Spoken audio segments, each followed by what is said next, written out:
Nous sommes le 7 octobre, le Benedictus. Nous lisons dans Luc chapitre 1 au verset 74.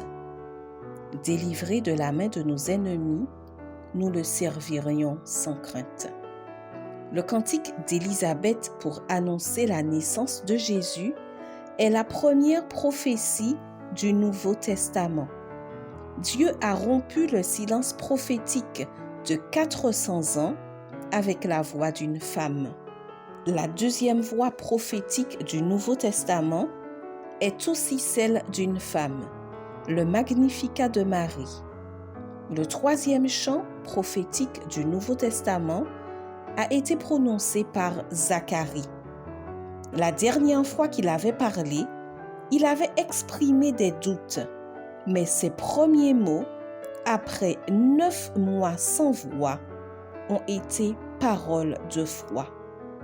Quel bénéfice spirituel y a-t-il dans le silence? Zacharie a appris à se taire en la présence divine. Il a appris à discerner la voix de Dieu, à se former pour être le père de celui qui préparerait le chemin du Messie. Explore la voix de Dieu dans la tranquillité du silence. Calmement, devant Dieu, le silence de notre âme nous permettra d'entendre plus distinctement la voix d'en haut. Arrêtez, dit-il, et reconnaissez que je suis Dieu. Là seulement est le vrai repos où l'on se prépare réellement à travailler pour Dieu. Au milieu de la foule grouillante et malgré la tension qu'engendre une vie remplie d'activités, l'âme ainsi rafraîchie se retrouvera entourée d'une atmosphère de lumière et de paix.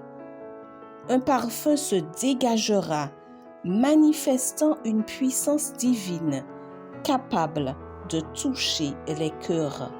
Le chant de Zacharie est connu sous le nom de Benedictus, premier mot du chant en latin « Béni soit le Seigneur, le Dieu d'Israël ». Il s'agit d'un chant de louange au Dieu d'Israël pour avoir accompli la promesse du Messie rédempteur. Les grands messages et les prophéties de l'Ancien Testament s'accompliraient à cette époque. Jean, le fils de Zacharie, allait préparer la voie du Sauveur.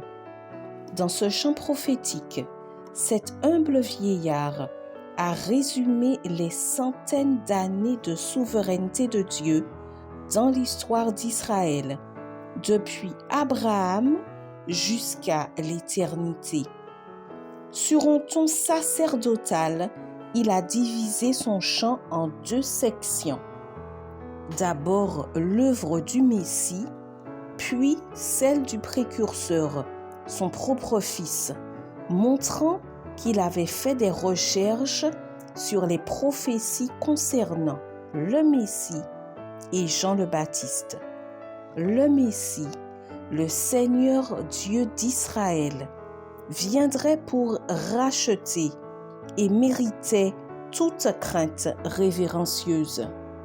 Israël avait vécu pendant de nombreux siècles sous la coupe de conquérants païens et cruels qui l'obligeaient à courber l'échine.